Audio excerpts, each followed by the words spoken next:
Hi, this is Inelia Benz, and as promised in the bonus for the Death, the Unspoken Truth classes, I am answering your questions here on my YouTube channel.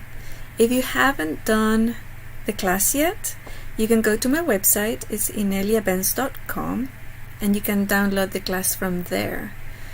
One way to get some of the bonus recordings and other items around the class is to go to the self-empowerment tab, which is at the top of the ineliabenz.com website, and click on the Death, the Untold Truth, let me just see the actual name, the Unspoken Truth tab. And you will, if you sign up there, even if you're signed up for my newsletter already, if you sign up there, you will get a lot of recordings and other items around the class. The class has already been released, and you have been sending some of your questions, which is very exciting. If you just want to purchase and download the class right away, you can go to Empowerment Tools and get it from there.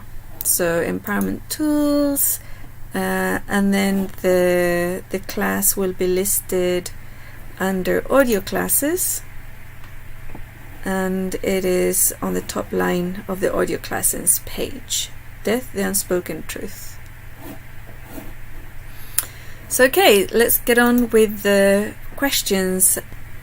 This question is from Josh, and it says, "Thank you, Inelia, for this class on death. It was perfect timing for me as I recently lost a pet unexpectedly, and through the transition experience, I decided I wanted to learn more about the death process so I can work through my fears and be there for myself and other loved ones during transitions.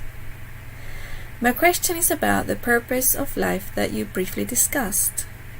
I have always believed we're here to learn specific lessons, but also to help others or guide us in specific ways.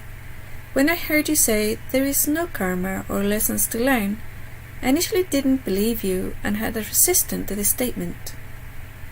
Are you saying the purpose of our lives is solely based on desires or choice? Is there really no cause and effect to our good or bad deeds? Is it our beliefs in karma that causes us to create the reality of experiencing the consequences of our past actions as we reincarnate? Thank you for your clarification." Alright. And I'm really sorry to hear about the loss of your pet. We recently also lost a pet, and I know how hard that is. It's really tough. So the life purpose, right? What is our life purpose? Funny you should ask, because Larry and I were discussing this yesterday on our way home from Port Angeles. We live here nearby at the Mecca reservation.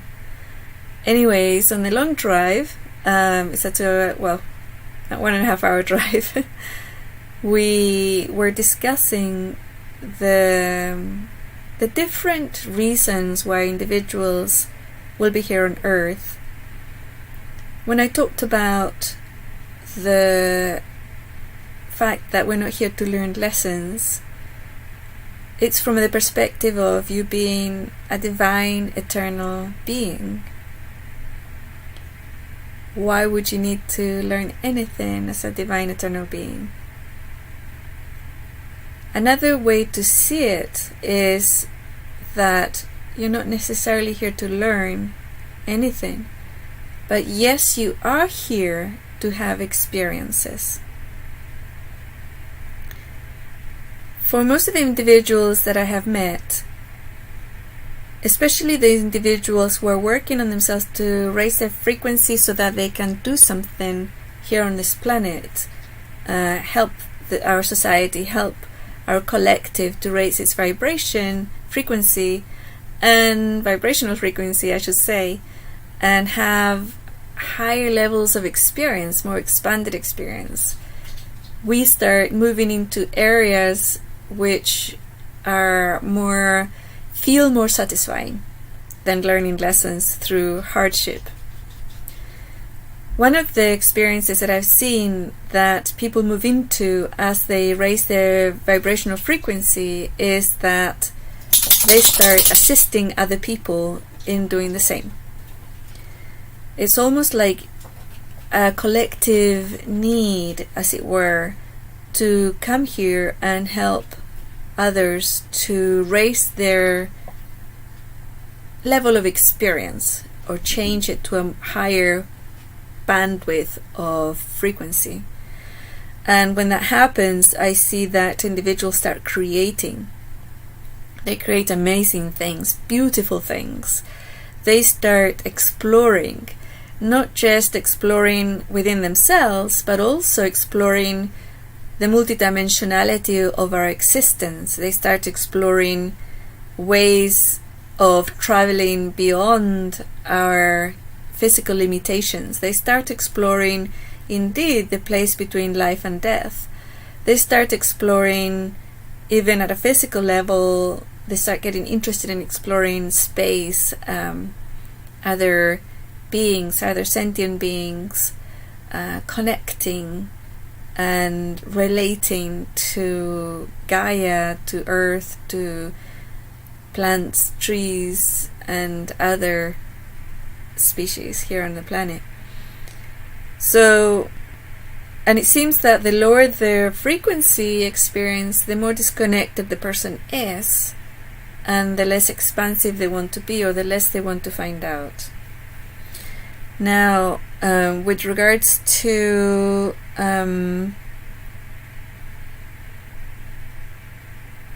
let's see, but also to help others or gain. Okay, let me just read it again. My question is about the purpose of life that you briefly discussed. I have always believed we're here to learn specific lessons, okay, but also to help others or Gaia in specific ways. Definitely help others and Gaia in specific ways. I haven't met anybody who is of a high frequency source that is not here to do that, or that doesn't spontaneously do that as soon as they can. With regards to specific lessons, I have found that high frequency beings have to learn to be street smart and to have discernment with regards to decisions and people that they allow in their life that support their frequency and nurtures their natural state. So yes, in a way, to be here you have to learn to be street smart and be discerning, but that's not here. That's very, very specific to this reality. I wouldn't call it lessons as such, just learning to be street smart. Okay, so when I heard you say that there's no karma or lessons to learn, I initially didn't believe you, and I had resistance to this statement. And you know, if something doesn't resonate, whether I teach it or somebody else teaches it, really look into that and ultimately follow your own intuition, your own knowing. Okay? So you ask, are you saying the purpose of our lives is solely based on desires or choices? Often, yes. The purpose of a person's incarnation often has to do with desires or choices. Now, those, when you're awake, those can change in that the nature of those desires and choices become less self-absorbed and more to do with our planet and the people in our planet and even our species. That I have information is not based solely on Earth and did not originate on Earth, but that's a different topic. However, the way and the things that we do here do affect the entire collective, not just on this planet. So yeah, people come here, even if it's a desire to pay your debts or to get revenge, cause and effect type of belief system, that would be a desire ultimately, and the choice. Is there really no cause and effect to our good and bad deeds? Right, unless you hold that belief very, very deeply, and you believe or you hold it as very important. If you think it is very important for you to have consequences for your good and bad deeds, then you definitely will have consequences for your good and bad deeds. However, you cannot impose that belief onto another person. So if a person has done tons of good deeds, you cannot impose that belief that they will have a good afterlife experience or a bad afterlife experience. It's going to be their own belief system that dictate their experience.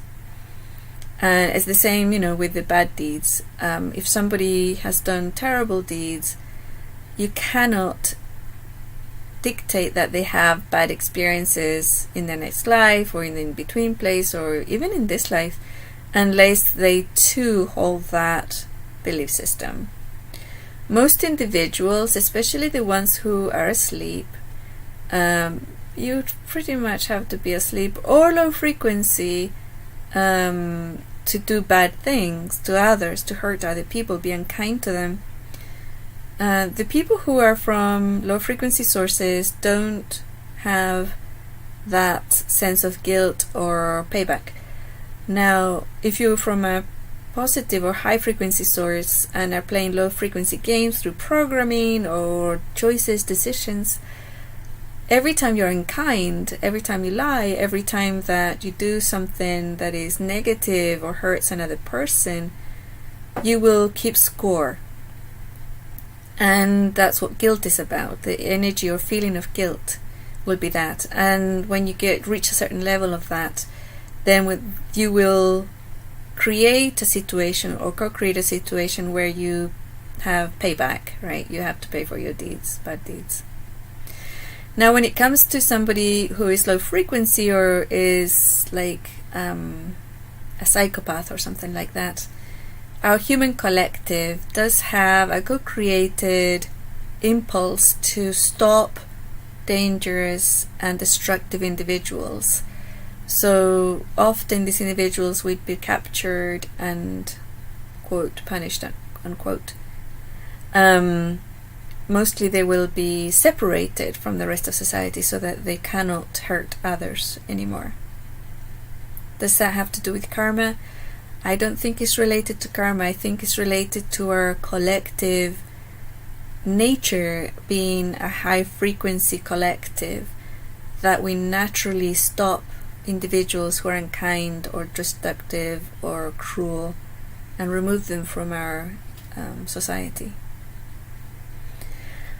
Alright, is it our beliefs in karma that causes us to create the reality of experiencing the consequences of our past actions as we reincarnate? Yes, it is.